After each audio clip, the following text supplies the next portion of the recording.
Hello everyone, my name is Griffin Osvaldo, and right now I'm going to talk about smoking in campus area.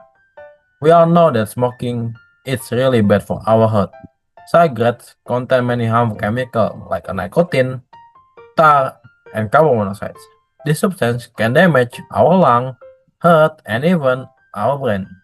People who smoke have a higher chance from getting serious disease like lung cancer, heart attack, and stroke. But smoking doesn't just harm for the smoker, but it also affect people around them. People who don't smoke but have to breathe their smoke is called secondhand smoke, and it's really dangerous. Imagine our friend, our teacher, breathe that smoke every day. It's not fair for them, right? Our campus should be a place where everyone feels safe, healthy, and comfortable. When someone smokes in the campus area, the air becomes polluted and smelly. People who breathe the smoke feel dizzy, cough, and hardly breathing.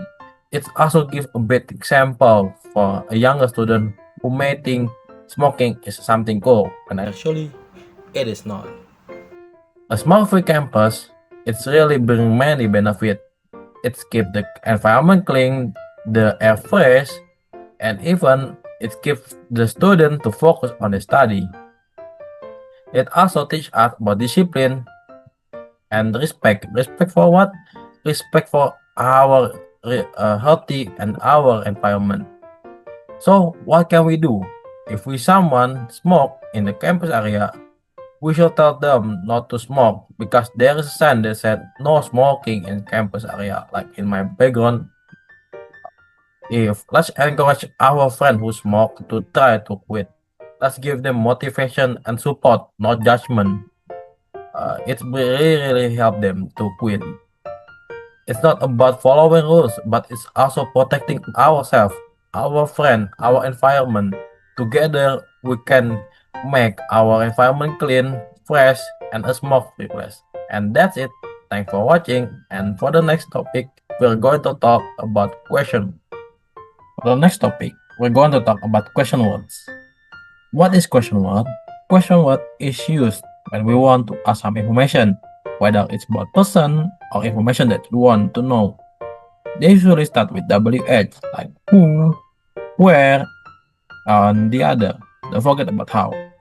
For example, what is your name? By the way, you can't answer the WH question yes or no, because WH question is near to the long answer. There are 8 WH plus 1H question word.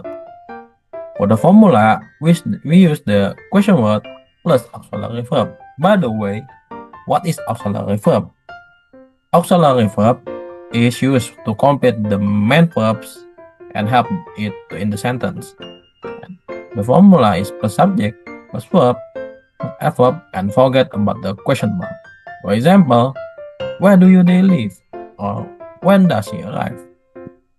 For the negative sentence, you can use the formula question word plus auxiliary verb like to be, do, or have, plus not, plus subject, plus verb, and plus adverb. Optional. And don't forget about the question mark. Who doesn't want some ice cream, for example? So let's talk about the first question word. It's what. What is used to ask about a thing that you want to know. For example, what's your hobby? What is your favorite movie? The answer is like a thing that you really want to know. It can also be used for repetition or confirmation. When someone talk to you, but you can hear it clearly, you can use what. Like for example, what? I can't hear you. Yeah, something like that. For the second one, where. Where is used to ask about location or position of someone or something. In this word, we use when we want to know about location. For example, where do they live? Where is my phone? The answer is about a location. For the third one, we'll talk about why. Why is used to ask about the reason or causes. The reason can be positive or negative. Example, why are you crying? Or why did you come late? Why When the answer is the reason what we asked about. For the fourth one is when it used to ask about the time. It can be about when something happens. For example, where will my mother come? Or when do you finish college? This is much about the time that we talk about. For the fifth, we will talk about which. Which it used to ask about choices or opinions. For example, which color do you want? Or which one do you like? The formula for which a little bit different. The formula is which plus noun. Noun is optional, but most of the which use it in the sentence. Plus auxiliary verb, subject, plus verb, plus adverb, and don't forget about the question mark. The example is, which one is yours? Next one, we're going to talk about two question words at the same time. The first one is who. Who is used when we want to ask about the person or subject. For example, who are you or who is your sister name? You can see about this illustration where for the who we want to know about this person, one person, like the subject.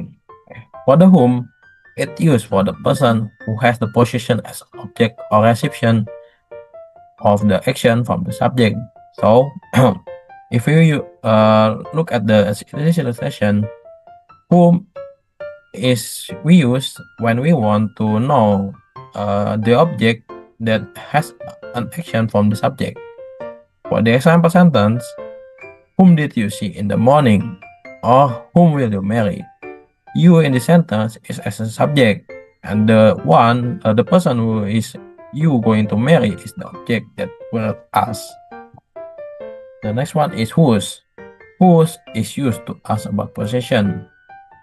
It can be used for noun or abstract noun. By the way, abstract noun is a noun that you can't really see it. For example, whose car is that? Or whose turn is it? Turn is prefer like abstract noun. The last one is how. How is used to ask about process, condition, and quantity. It can be used for price, duration, frequency, age, method, distance, or quantity. For example, how was your exam? Or how often do you go to Surabaya this year? How many books do you have? In the sentence, how many books do you have? It was asked about the quantity do you have. That's it. Thanks for watching. Bye bye.